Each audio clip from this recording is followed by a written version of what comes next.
Bonjour et bienvenue sur le podcast de Cap sur Ikigai. Je suis Violaine Capet, spécialisée dans l'accompagnement des crises de sens existentielles dans le monde professionnel. À qui ai-je décidé de vendre mon temps ?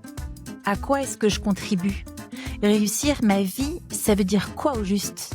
Que puis-je réaliser, transmettre, explorer, révéler qui me ressemble et qui puisse faire avancer le monde à mon échelle ? Et comment faire de cela un métier dont je peux vivre ? Si vous tournez en rond dans votre job, si le sens de votre vie vous obsède, si vous avez des convictions à revendre, des priorités humaines non négociables, et si votre besoin de vous sentir utile est plus fort que tout, eh bien ce podcast est vraiment pour vous. Au micro, je donne la voix à ceux qui sont partis sur la route de leur Ikigai pour retrouver une fidélité à eux-mêmes. Ici, vous entendrez leurs peurs, leurs moments d'adrénaline, leurs coups de déprime et leur nouvelle respiration. Puisse-t-il vous entraîner dans leur élan et vous permettre de retrouver le vôtre. Nous sommes mi-juin, la marée est descendante et j'accueille Audrey dans mon cabinet. L'été s'est installé sur le bassin d'Arcachon pendant que mes deux bachelières récitent, révisent et s'entraînent pour passer leurs épreuves du bac. La transition est facile car ce rite de passage du bac et du processus de sélection qui le précède, eh bien tous les ados ne le vivent pas de la même manière. Si certains savent utiliser leur stress à bon escient, d'autres beaucoup plus sensibles, peut-être plus lucides aussi, voire éco-anxieux, peuvent davantage souffrir, voire développer des troubles à l'idée de rejoindre un monde adulte qu'on peut regarder sous un œil abscon et dont la devise républicaine liberté, égalité, fraternité n'a de consistance que sur le fronton des institutions publiques. Audrey connaît bien le ravage que produit chez les jeunes le stress qu'induit cet esprit de compétition. Pour Audrey, d'ailleurs, comme pour moi, on ne rate pas sa vie, on ne gagne pas sa vie, on ne perd non plus pas sa vie en passant par l'éducation nationale. Quand je l'ai rencontrée, avant le Covid, on peut dire qu'elle était bien perdue. Aujourd'hui, elle a retrouvé toute sa puissance, sa douce et pertinente énergie, toute sa compétence et son talent au service d'une jeunesse parfois fragile qui peut traverser des périodes de doute. Merci Audrey d'être là. Sans plus tarder, peux-tu commencer par te présenter et décrire la situation dans laquelle tu te trouvais quand on s'est rencontrés et peut-être la situation dans laquelle tu te trouves maintenant? Alors, donc je suis Audrey, je suis mariée, je suis maman de 2 grands enfants, une ado et un jeune adulte, et j'ai fondé, l'entreprise Happy Teens, une entreprise de coaching et thérapie pour jeunes.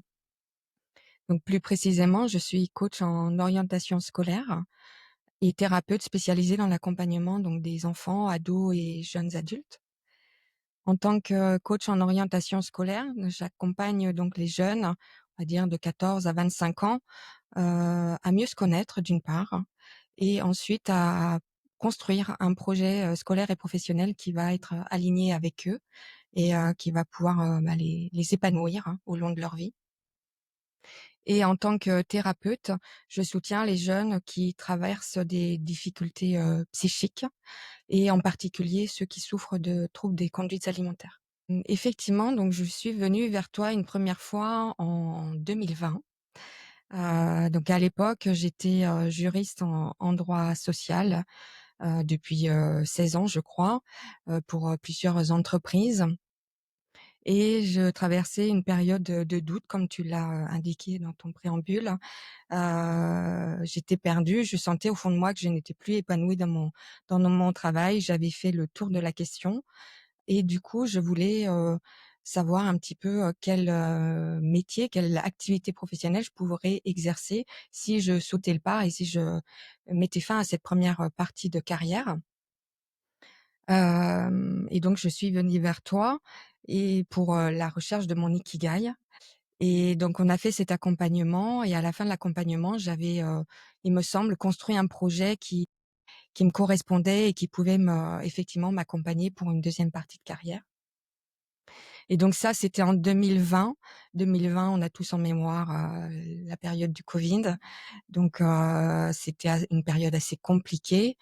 Donc j'ai pas sauté le pas de suite et finalement, très vite, quelques mois après sont apparues, des difficultés personnelles, des profonds, soucis de santé graves soucis santé de ma fille, qui m'ont, on va dire, occupée et préoccupée, finalement tous les mois et toutes les années qui ont suivi. Et du coup, j'ai mis un petit peu, de côté mon projet de changement professionnel. Et donc j'ai surtout consacré les années qui ont suivi, à accompagner ma fille, tout en restant donc dans mon métier de juriste, en droit social. Jusqu'au jour où en septembre 2022, on va dire que j'étais plus que l'ombre de moi-même, et donc là, j'ai décidé de sauter le pas et de mettre fin à cette première partie de carrière. Ensuite, j'ai entamé un processus de reconstruction personnelle dans un premier temps, de réflexion, j'ai pris soin de moi et de ma fille, et au bout de peut-être, 1 année, j'ai commencé à cheminer, à réfléchir effectivement à ce que j'allais pouvoir, faire, par la suite. A émergé en moi un nouveau projet, professionnel qui, me motivait, et du coup, j'ai repris contact avec toi, je crois l'année dernière, en juillet 2024, pour, que tu puisses m'accompagner dans la finalisation et la concrétisation de ce nouveau projet professionnel. Merci Audrey, voilà, de nous avoir raconté dans voilà ce cheminement et d'avoir mentionné effectivement hem, la période personnelle que tu as vécue. Et c'est effectivement très intéressant parce que il y a eu effectivement cette première partie où on a pensé le projet. Ensuite, c'était la mise en œuvre du projet, et on a envie de dire maintenant, heureusement, la mise en œuvre du projet s'est fait un peu plus tard, après avoir traversé une autre épreuve de vie à laquelle tu ne t'attendais pas, qui était cette fois plus d'ordre professionnel, mais qui était d'ordre personnel. Et le fait d'avoir vécu ça a aussi coloré ton projet, et on aura l'occasion d'y revenir un peu plus tard, j'espère, dans cette interview.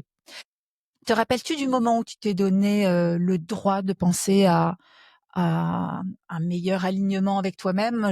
J'ai en tête des oui, beaucoup de souvenirs en fait de cet accompagnement.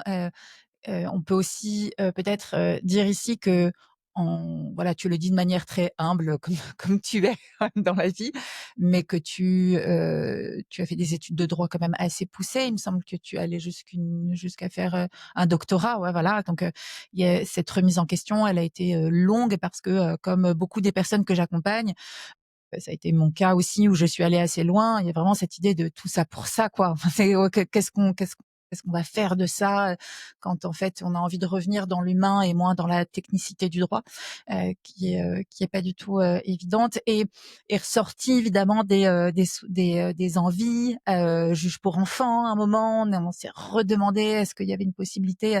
Donc il y avait la jeunesse déjà, il y avait les jeunes, en tout cas qui avait pris racine très tôt dans ton envie de pouvoir agir. Et effectivement, en droit social, c'est pas du tout quelque chose que tu rencontrais. Est-ce que tu peux, voilà, revenir sur cet alignement, comment tu l'as vécu de l'intérieur et dans la durée, effectivement?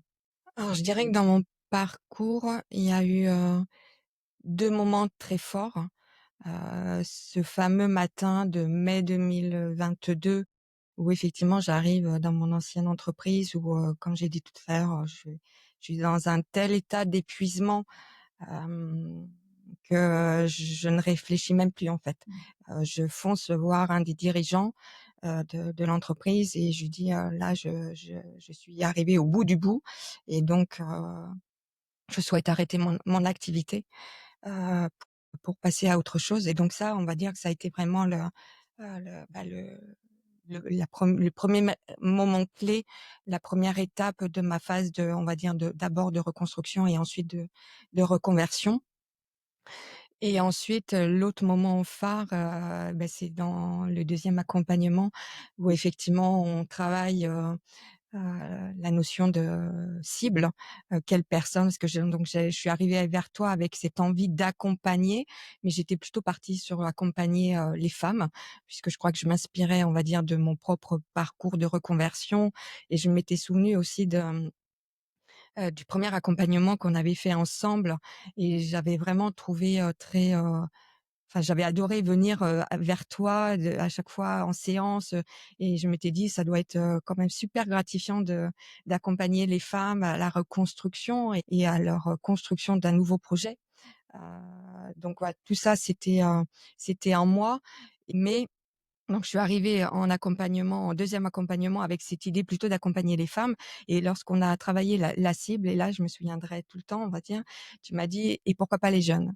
Et effectivement, tu l'as vu d'ailleurs toi-même, hein, ça a fait émerger en moi une, émotion, très forte. Et là, effectivement, j'ai senti, comme tu dis, l'alignement en moi, et comme tu dis, quand il y a une émotion, c'est qu'on touche dans le mille. Effectivement, je me suis en fait, ouverte à l'idée. Je sais pas pourquoi ça n'était pas réouvert jusque-là, mais ça m'a réouvert à l'idée d'accompagner les jeunes. Et en fait, ensuite, je me suis, comme tu l'as précisé, un petit peu avant, je me suis ressouvenue effectivement de mon rêve d'ado, qui était de devenir, juge pour enfants. Et c'est pour ça que j'ai fait des études de droit. Heu, L'idée était d'accompagner, on va dire, les jeunes qui à les remettre sur le droit chemin alors qu'ils étaient en train d'aller un petit peu, dans des zones pas très confortables pour eux.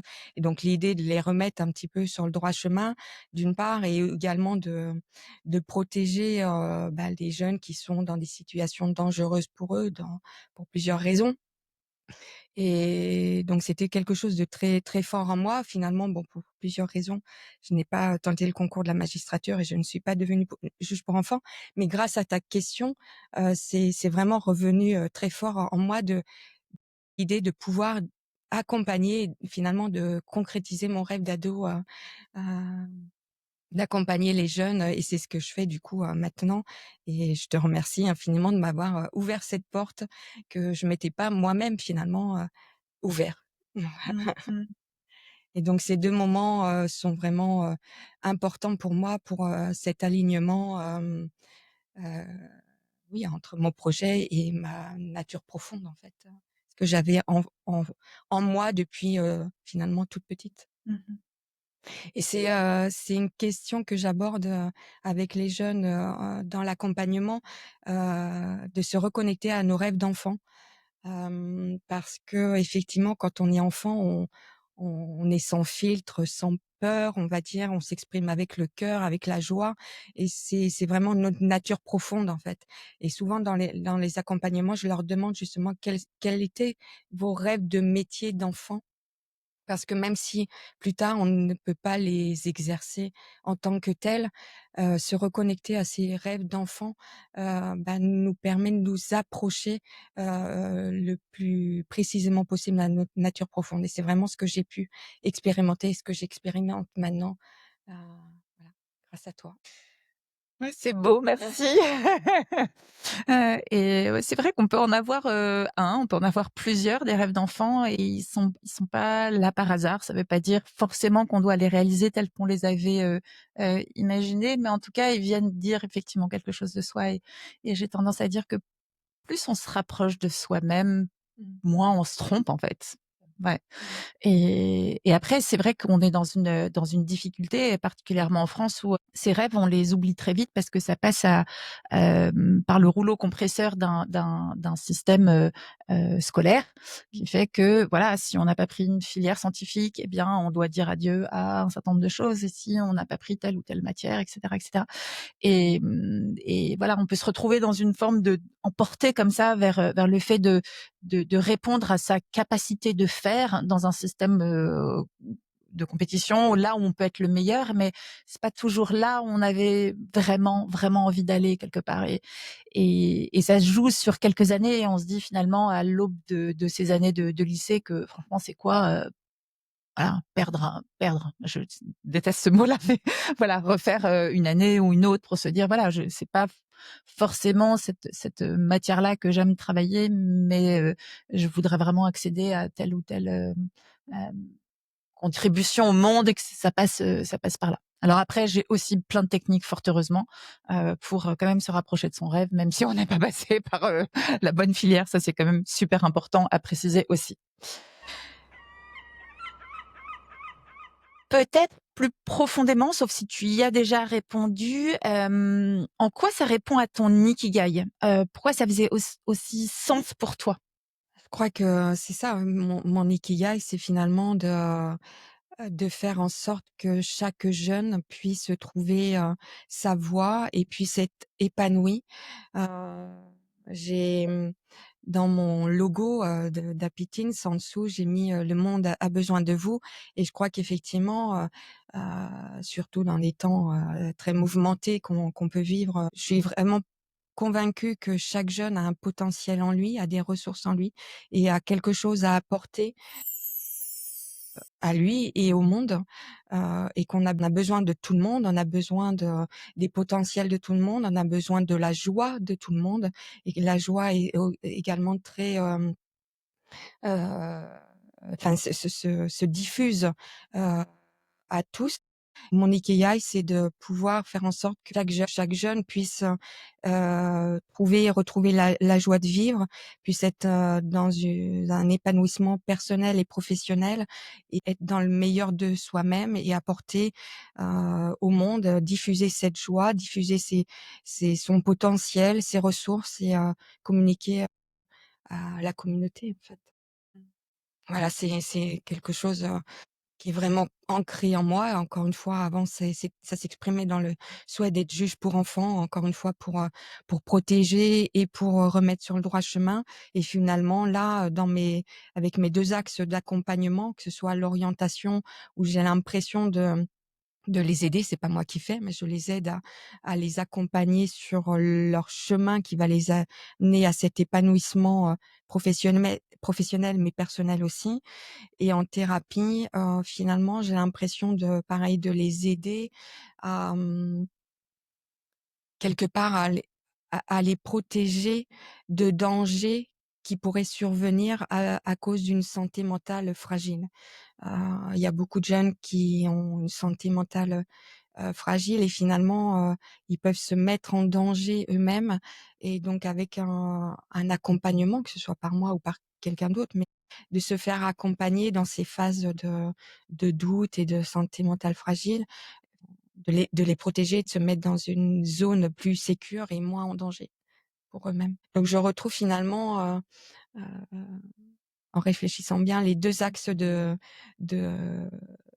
du juge pour enfants, les 2 casquettes du juge pour enfants, voilà. Donc encore une fois, plus en tant que juge pour enfants, plutôt là maintenant en tant que coach et thérapeute, mais c'est la même chose. Ça m'est arrivé d'ailleurs, un certain nombre de fois d'accompagner des juristes, et qui partageaient avec les médecins le soin. En fait, on peut apporter du soin par le droit. La règle protège, c'est ce qu'on apprend, hein, dans la première année de droit de toute façon, et qui reste, longtemps. Et l'envie de faire du bien. Et parfois, ça peut être, dans certains cas, maintenant, ça peut être un peu mélangé. Par exemple, les avocats qui se spécialisent dans la violence faite aux femmes, enfin voilà, ou les violences sexistes et sexuelles, où il y a un véritable accompagnement qui va au-delà du droit, me semble-t-il, pour que les choses soient faites comme il faut. Et puis, là, d'autres où c'est moins le cas et où du coup on a envie de mettre parfois les mêmes compétences et le même désir euh, en forme différemment, quoi. Enfin voilà, d'en faire un service différent. Oui, ça me semble intéressant ce que tu dis parce que on n'arrête pas de répéter que la santé mentale est la grande cause nationale. Voilà, cette année, j'ai aussi entendu dire que jeunes filles étaient beaucoup plus touchées que les hommes, ce qui m'a étonnée parce que je n'avais pas conscience de cela. Euh, et, euh, et donc, je pense que voilà, tout ce que tu pourras mettre en œuvre pour aider les personnes, enfin les jeunes qui souffrent de troubles du comportement alimentaire, plus souvent les femmes, hein, d'accord, les jeunes filles, ça arrive vraiment à un moment où le monde en a besoin, effectivement. Est-ce que tu peux nous parler des difficultés que tu as pu rencontrer sur ta route dans ces deux projets et puis comment tu as fait ensuite pour louvoyer entre et faire avec. C'est un passage obligé, on en parlait juste avant de commencer le podcast. Alors les difficultés, oui, il y en a eu, plusieurs. On va dire la première difficulté, c'est de passer à l'action. Comme j'ai dit en 2020, je sentais vraiment que je n'avais plus cet épanouissement professionnel et que je souhaitais passer à autre chose. Mais entre l'idée de vouloir changer et d'une part et d'autre part de passer à l'action, il y a un monde, j'ai envie de dire. C'est vraiment pas la même chose. Donc ça a été la première difficulté de concrétiser ce souhait de changer de métier. Une fois que j'ai senti que c'était le moment, la deuxième difficulté, c'est de trouver ce qu'on va faire. Parce que, une fois qu'on se dit: «Bon, je ne veux plus faire ça, mais après, qu'est-ce que j'ai envie de faire?» Et ça, c'est également, alors peut-être que pour certaines personnes, il y a une évidence. Moi, il y a pas eu d'évidence, donc ça a été un long processus, de réflexion, de cheminement. Donc trouver le nouveau projet a été on va dire la deuxième difficulté. Et la troisième difficulté, une fois qu'on a franchi le cap de passer de mettre fin à la première activité, qu'on a ensuite trouvé, le deuxième projet, eh bien, il faut là encore passer à l'action, le concrétiser. Et surtout lorsque c'est un projet entrepreneurial, c'est, encore un nouveau statut, des nouvelles fonctions. On doit endosser beaucoup de casquettes, nouvelles casquettes, et du coup, ça a été, on va dire, la troisième source de difficulté. Comment j'ai, surmonté toutes ces difficultés? Alors, la première difficulté, et donc j'en ai un petit peu parlé, le fait d'avoir l'envie de changer et de concrétiser ensuite cette envie, c'est entre guillemets, je mets des guillemets, hein, grâce, aux soucis de santé de ma fille. J'en étais encore une fois arrivée à un tel, épuisement que, de toute façon, je ne pouvais plus. J'étais vraiment arrivée au bout du bout, et donc, c'est un petit peu bizarre de dire ça, mais finalement, c'est grâce à elle et grâce à ses soucis de santé que j'ai pu concrétiser. Et comme je le dis un peu, de façon un peu, familière, mais c'est elle qui m'a mis le coup de pied aux fesses qui me manquait, en fait. Et je l'en remercie régulièrement, pour ça. Et effectivement, je ne sais pas si, on n'avait pas traversé cette, période, si, j'en serais là où j'en suis, et si j'aurais passé, ce cap, on va dire, de passer à l'action. Ensuite, la deuxième difficulté, donc de trouver mon second projet professionnel. Donc là, ça a été comme je l'ai dit, un long cheminement, une phase d'introspection, de beaucoup de questionnements, de développement personnel, de prise de temps. Hem, j'ai essayé des choses aussi. Je crois que là aussi, j'en parle dans les accompagnements avec les jeunes, il faut tester. Et ça fait partie du processus. On essaie, on se trompe, même je suis d'accord avec toi, j'aime pas ce de ces on se trompe pas en fait, mais ça fait partie du cheminement, du travail, on sait que, du coup non, ça c'est pas fait pour nous, et donc on continue la réflexion. Donc ça a été un long travail de cheminement, d'introspection, de développement personnel, d'essai. Hem Et donc la troisième difficulté, comment ensuite, une fois que j'avais, fait émerger mon nouveau projet, comment le mettre en œuvre, le concrétiser. Là, je me suis fait accompagner par la meilleure des coachs. Par toi-même. Et je crois qu'effectivement, je sais pas si je m'en serais sortie toute seule, mais en tous les cas, je suis sûre que mon projet, ne serait pas arrivé là où il en est maintenant, puisque notamment grâce à ta question que j'ai évoquée, tout à l'heure sur ma cible et les jeunes. Hem, c'est vraiment toi qui as, ouvert, cette porte et qui fait que mon projet en est là, actuellement. Et c'est pour ça, je t'en remercie, infiniment. Donc je crois que il faut effectivement, quand on peut, se faire accompagner. Ça me semble, extrêmement important, dans l'émergence de l'idée, la concrétisation et ensuite toutes les étapes qu'on doit franchir pour, monter ce projet, d'entreprise, d'entrepreneuriat, et d'endosser ce nouveau statut et ces nouvelles casquettes. Merci pour ton merci. Comment ne pas rebondir sur ce que tu dis? D'abord, le côté grâce à ta fille, qui est magnifique. Je veux dire, c'est là où on se dit: «Waouh, quel parcours!» Et je tiens aussi à dire à quel point tu étais aussi motivée, hein. Tu me remercies, mais voilà, je voudrais te dire merci aussi d'avoir eu confiance en moi et ouais, d'avoir toujours eu cette pêche, quoi, hein, cette envie de venir chercher, de te poser les questions et d'être motivé et tout arrive à point en fait. Et c'est vraiment cette histoire de temps, elle est hyper importante pour toi. C'est vrai que quand j'accompagne dans un premier temps et puis qu'ensuite, voilà, la phase en fait, quand on travaille sur l'ikigai et qu'il n'y a pas la phase entrepreneuriale qui arrive tout de suite après, j'ai toujours que cette idée s'évapore, que la personne se retrouve toute seule et que finalement elle passe pas à l'action.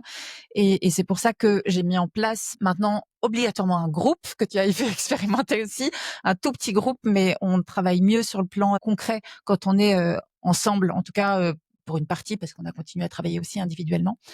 Mais oui, j'ai toujours peur que c'est tellement dur hein, de quand même de passer à l'action et de remettre quand même beaucoup en question et ce qu'on a fait pour se réinventer complètement autrement, avec toute sa vérité, toute sa sincérité, que c'est vrai que c'est pas inutile d'être accompagné. Et, et pourquoi chez toi c'est assez extraordinaire, c'est qu'effectivement ça s'est arrêté, mais ça s'est arrêté parce que on aurait envie de dire peut-être que la vie attendait que tu vives quelque chose et que du coup dans ton projet entrepreneurial, même si c'était pas là complètement au début, ben finalement ça a pris aussi son sens et en fait l'ikigai il s'est quelque part précisé dans cette deuxième étape et ça c'était vraiment beau à voir parce que c'était voilà aussi une belle évolution et j'ai envie de dire c'est comme si on avait fait d'une eau citronnée une limonade quoi j'ai envie de dire enfin, le côté le côté amer d'un citron parce qu'on vit quelque chose de compliqué qu'on est voilà confronté à des choses qui sont vraiment difficiles à appréhender et finalement on se dit ah en fait merci la vie parce que voilà c'est possible d'y arriver, c'est possible de rebondir après ça. Et ça nécessite un travail encore plus profond sur soi et voilà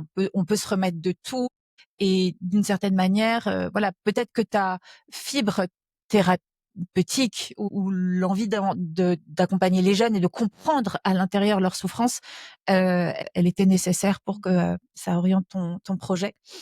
Donc merci pour ton témoignage vraiment. Peut-être qu'as-tu appris sur toi et sur la vie? Bon, ouais, comment est-ce que tu dirais ça?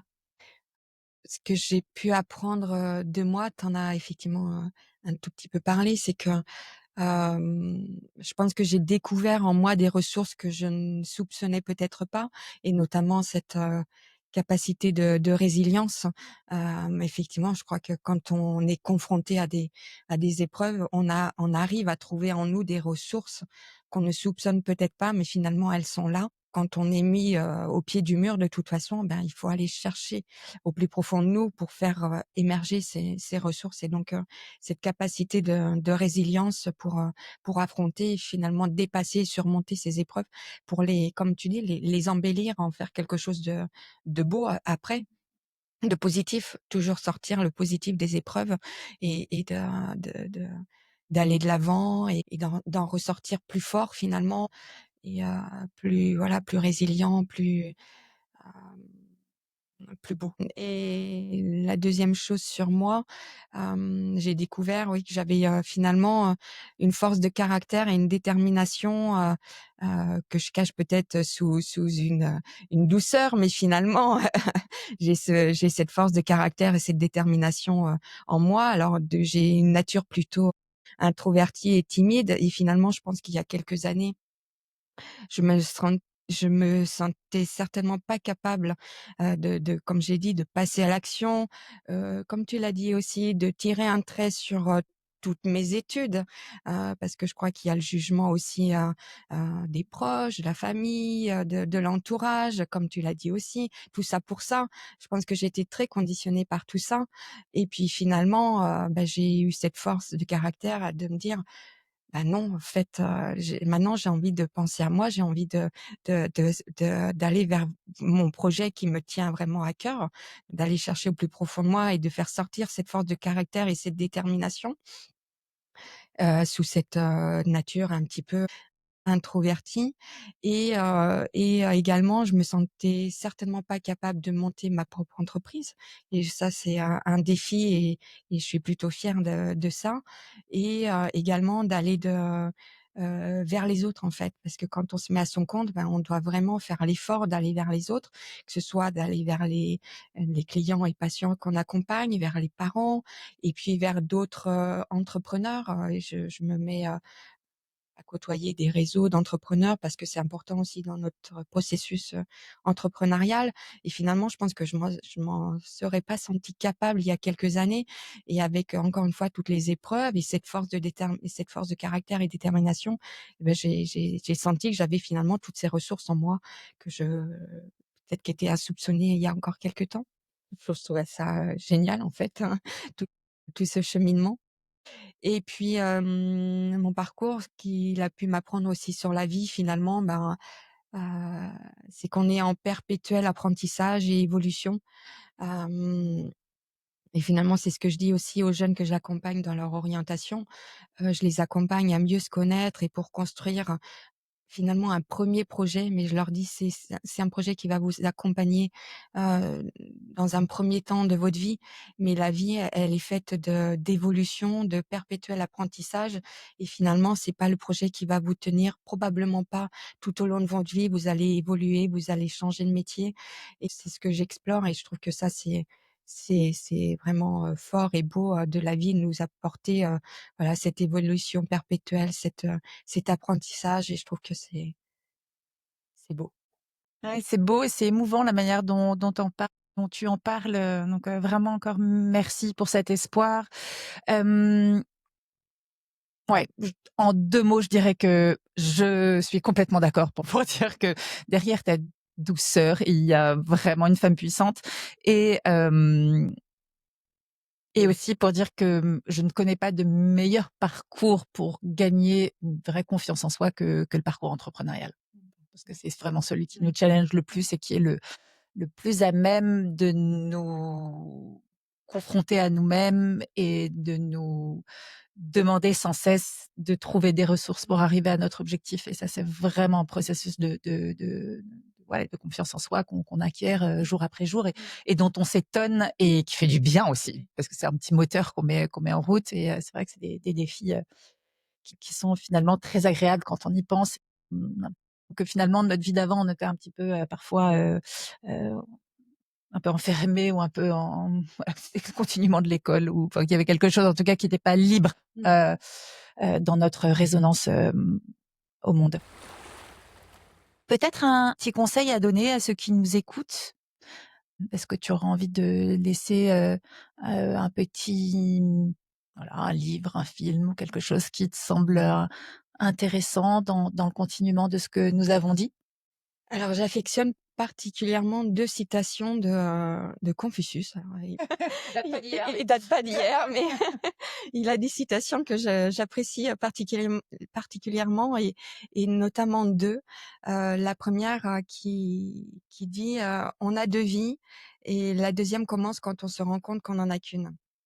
Et ça a été repris aussi, à travers un livre de Raphaël Giordano qui, s'intitule, «Ta deuxième vie commence quand tu comprends que tu n'en as qu'une» et ça illustre parfaitement, encore une fois, comme je l'ai évoqué tout à l'heure, ce fameux, matin du mois de mai 2022 où je me suis dit: «Là, c'est maintenant.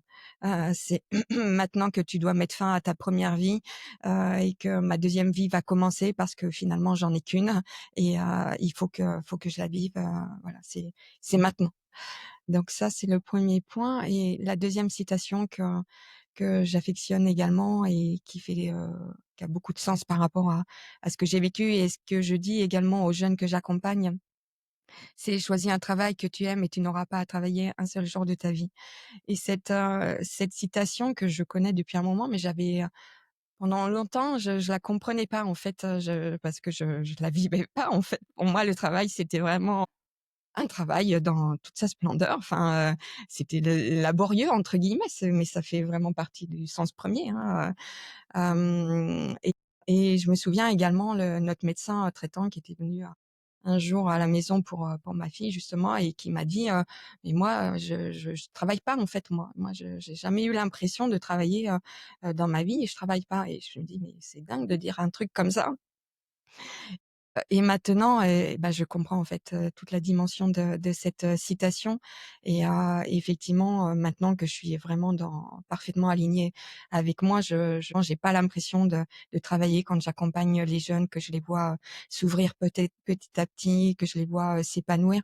J'ai vraiment pas l'impression de travailler et j'ai pas l'impression non plus de travailler quand je vais à la rencontre des autres entrepreneurs et pourtant il y a encore une fois quelques années, ça aurait été vraiment, heu à mission impossible, enfin très compliqué pour moi et là, c'est plus le cas et donc j'ai vraiment pas l'impression de travailler. Pourtant, ça fait partie du travail d'entrepreneur. Mais voilà, donc là, maintenant, je mesure, parfaitement cette citation et si tu te souviens, lors du premier accompagnement, tu m'as fait, faire un vision board. Je sais pas si tu le fais encore, un outil, que je trouve, très puissant et que j'ai, tous les jours en face de moi, dans mon bureau. Et sur ce vision board, j'avais, la couverture du livre de Raphaël Giordano, heu et qui illustre la première citation de Confucius et également au centre du vision board la 2e citation là de Confucius et donc vraiment c'est très, très fort, très puissant pour moi. Voilà, un conseil, c'est aux autres, qui nous écoutent, et aux jeunes, d'essayer de se rapprocher effectivement d'un travail qui va faire que ça ne sera pas un travail pour eux. Voilà, que ce sera vraiment, parfaitement aligné et leur mission, leur vocation, leur ikigai. Finalement, tu accompagnes vers l'ikigai aussi, d'une certaine manière, les jeunes que tu accompagnes et ça fait, voilà, de nous, des partenaires, on va dire ça comme ça. Il peut avoir du coup des inspirations communes. Concrètement, Audrey, si, une maman, bah, on va dire une maman, on est dans un truc, encore, très patriarcal, mais bon, qu'est-ce que tu veux? C'est quand même encore la réalité. C'est-à-dire un maman ou un père qui s'inquiète pour son enfant parce que, voilà, il y a une suspicion de troubles du comportement alimentaire et ça vient perturber ou voilà, nécessairement perturber, bah, énormément de choses, mais aussi une orientation scolaire parce que, voilà, tout est en jachère, ou je suis, un parent qui tout simplement, ne sait pas comment faire avec son enfant parce qu'il y a un de phobie scolaire, il y a une problématique de, je suis complètement perdue, je ne sais pas quoi choisir et ce monde, voilà, des adultes me fait très, très peur. Hem, Où on te trouve, où on te contacte et peut-être, comment est-ce que, tu accompagnes? Comment ça se passe? Comment est-ce que tu fais des visios à distance? Est-ce que tu, as un cabinet et cetera? Alors j'ai effectivement, un cabinet à Pessac-Centre et ensuite, je peux, si besoin aussi me déplacer au domicile des parents si c'est plus simple pour eux. Et également en visio, après c'est pas forcément, je trouve qu'on a besoin de proximité, de chaleur humaine, donc je préfère, le présentiel, mais c'est également possible en visio, ça m'arrive, de le faire. On me retrouve, donc j'ai un site internet, happyteens.fr, sur les réseaux sociaux, LinkedIn, Instagram, Facebook, où on a toutes mes coordonnées. Ensuite, concrètement, comment ça se passe? Alors pour l'accompagnement en orientation, en bilan d'orientation, ça se passe en 5 séances d'environ, 1 heure et demie, donc avec le jeune. Donc c'est un accompagnement qui est très, centré sur la connaissance de soi, puisque sur les 5 séances, il y en a 3 qui sont consacrées donc, à l'exploration de la connaissance de soi sur, le pôle force, le plaisir, le sens, de la vie et ensuite donc l'émergence des pistes professionnelles et la mise en place d'un plan d'action. Donc voilà et ensuite j'ai un entretien de restitution, pour les parents. Donc ça, c'est on va dire l'accompagnement type, en orientation et pour le volet, thérapie, et bien là donc c'est, à la séance, on va dire sur quand même un certain nombre de séances pour, que, petit à petit des difficultés, se lèvent, prendre le temps de poser les choses, d'être, dans l'écoute active, dans la bienveillance, et que petit à petit le jeune, s'ouvre vers Mais ça semble évident, mais rappelons-le quand même ici, en termes de responsabilité de déontologie, ça ne se substitue pas, voilà, à un accompagnement évidemment, hospitalier, médical et cetera. Mais, Audrey ayant été confrontée en tant que maman à ce problème-là, cette difficulté-là, tu, peux être là pour l'enfant quand il a besoin de parler. Si s'il semble qu'en plus il y ait une problématique d'ordre scolaire, ce qui est souvent parfois le cas, et que tu es là aussi pour les parents, hein, me semble-t-il. C'est vraiment ta spécificité. Effectivement, pour l'orientation scolaire, bien entendu que j'échange.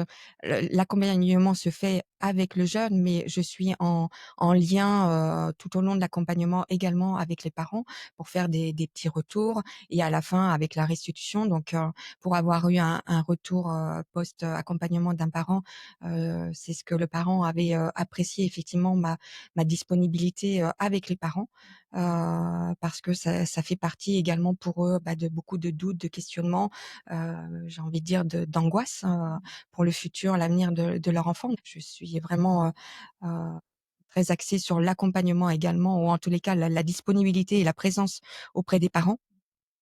Et pour ce qui est de la thérapie et plus précisément pour quand j'accompagne des jeunes en souffrance et notamment en souffrance de troubles des conduites alimentaires, pour, être passée par là, je sais, effectivement que c'est également très compliqué pour les parents et que finalement, je te rejoins. Moi, mon accompagnement, c'est un plus par rapport à d'autres types, d'accompagnement, hein. Il faut mettre en place beaucoup de choses dans ces problématiques-là. Et je sais que dans le parcours d'accompagnement, finalement, on accompagne beaucoup le jeune et c'est effectivement la priorité. Mais ça fait partie, également de la priorité d'accompagner les parents parce que c'est, une phase extrêmement douloureuse pour les parents, pour toute la famille, pour tous les proches. Et comme je suis passée par là, je sais que finalement, c'est un petit peu ce qui pêche dans l'accompagnement, dans les troubles des conduites alimentaires. Encore une fois, les professionnels sont là pour, plus se centrer sur le jeune et beaucoup moins dans l'accompagnement des parents. Et donc j'essaye également d'être très présente pour les parents. Je peux les recevoir également, en séance, voilà, s'ils ont envie de partager, de poser des choses, parce que ça fait du bien, rien que de parler et surtout de parler à quelqu'un qui, comme moi, a traversé, ces mêmes problématiques, ces mêmes, difficultés. Et donc effectivement, j'accompagne, que ce soit en orientation ou en thérapie, on va dire principalement le jeune, mais nécessairement également les parents parce qu'ils font partie, de l'entourage du jeune et de l'équation et de ce retour à un mieux-être, en fait. Voilà. Parce que le jeune est doit être accompagné aussi des parents et si le parent comprend, est mieux, informé aussi de ce qui se passe pour l'enfant et mieux armé pour l'accompagner, et ben, nécessairement, ça va faire du bien également à l'enfant. Merci pour toutes ces précisions. Voilà, donc je vous invite, vraiment si, voilà, vous avez, une problématique de ce type ou que vous connaissez, quelqu'un voilà, qui traverse cette, période de vie, compliquée, vraiment pas hésiter à appeler, Audrey Gimnez, dont je n'ai pas dit le nom. C'est vraiment une femme, fiable, assez exceptionnelle. Voilà. Voilà, disons-le, c'est important. Donc voilà, vous pouvez y aller les yeux fermés. Merci pour votre écoute. Et si c'était le bon moment pour toi pour entreprendre ta vie, si tu ressens que quelque chose bouge, mais que tu ne sais pas encore si tu es prêt à te lancer, je t'invite à faire le test sur mon site, Cap sur Ikigai. C'est un outil simple, mais bien pensé, pour tous ceux qui ont le cerveau en popcorn ou qui se sentent un peu décalés. Ça t'aidera à y voir plus clair. À l'issue de ce test, tu sauras si c'est le bon timing pour toi, pour entamer un vrai travail d'introspection en tête-à-tête, en coaching ou via un bilan de compétences finançable via ton CPF, ou pour rejoindre un petit groupe et faire grandir ton idée, ta voix, ta réalité dans un bootcamp engagé et porteur. Ce test, c'est le premier pas. Pas pour changer de vie sur un coup de tête, mais pour t'en rapprocher, avec conscience. Alors si ça t'appelle, prends ce rendez-vous avec toi-même. Ce podcast a été imaginé, créé et animé par Violaine Capet. Et Il a été monté, orchestré et développé par Anaïs Kefurus.